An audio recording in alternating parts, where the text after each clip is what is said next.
എമ്പുരാൻ സിനിമയുടെ sound mixing complete ആയിട്ടുണ്ട്. സിനിമയുടെ സൗണ്ട് മിക്സിംഗ് കഴിഞ്ഞ് പൃഥ്വിരാജും ദീപക് ദേവും ക്രൂ മെമ്പേഴ്സും നിൽക്കുന്ന ഒരു ഫോട്ടോ ഇപ്പോൾ വന്നിട്ടുണ്ട്. എമ്പുരാൻ സിനിമയുടെ നോർത്ത് അമേരിക്കയിലെ പ്രീമിയർ ഷോകളിൽ നിന്നും 1,73,00,000 അഡ്വാൻസ് സെയിൽസ് ക്രോസ് ചെയ്തിരിക്കുന്നത്. ഇനി എമ്പുരാൻ സിനിമയുടെ UAE ഓൺലൈൻ ബുക്കിങ്ങിലേക്ക് നോക്കുകയാണെങ്കിൽ 23,500 ടിക്കറ്റുകൾ UAE ഓൺലൈൻ ബുക്കിങ്ങിലൂടെ സോൾഡ് ഔട്ട് ആയിട്ടുണ്ട്. UAE അഡ്വാൻസ് സെയിൽസ് 3,02,00,000 എത്തിയിട്ടുണ്ട്. സൗദിയിൽ സിനിമയുടെ ഓൺലൈൻ ബുക്കിംഗ് ഉടനെ ആരംഭിക്കും.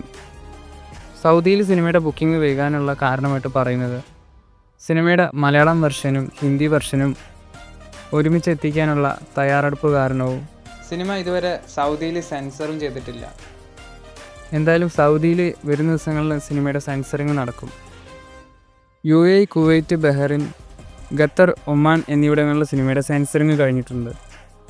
UK ബോക്സ് ഓഫീസിൽ അഡ്വാൻസ് സെയിൽസിലൂടെ 1,46,00,000 രൂപ എമ്പുരാൻ സിനിമ ക്രോസ് ചെയ്തിട്ടുണ്ട്.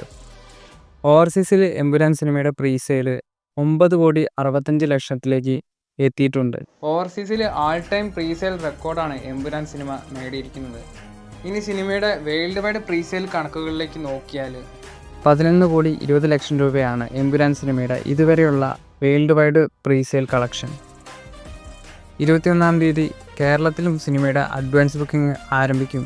എന്തായാലും കേരളത്തിലും ഒരു വൺ പ്രീസെയിൽ കളക്ഷൻ എമ്പുരാൻ സിനിമയ്ക്ക് നേടാൻ സാധിക്കും. എമ്പുരാൻ സിനിമയുടെ final world wide presale collection എത്രയായിരിക്കും? നിങ്ങൾക്ക് പ്രെഡിക്റ്റ് ചെയ്യാൻ സാധിക്കുമോ? നിങ്ങളുടെ അഭിപ്രായം അറിയിക്കൂ. എമ്പുരാൻ സിനിമയുടെ കൂടുതൽ അപ്ഡേറ്റുകളുമായി അടുത്ത വീഡിയോയിൽ കാണാം.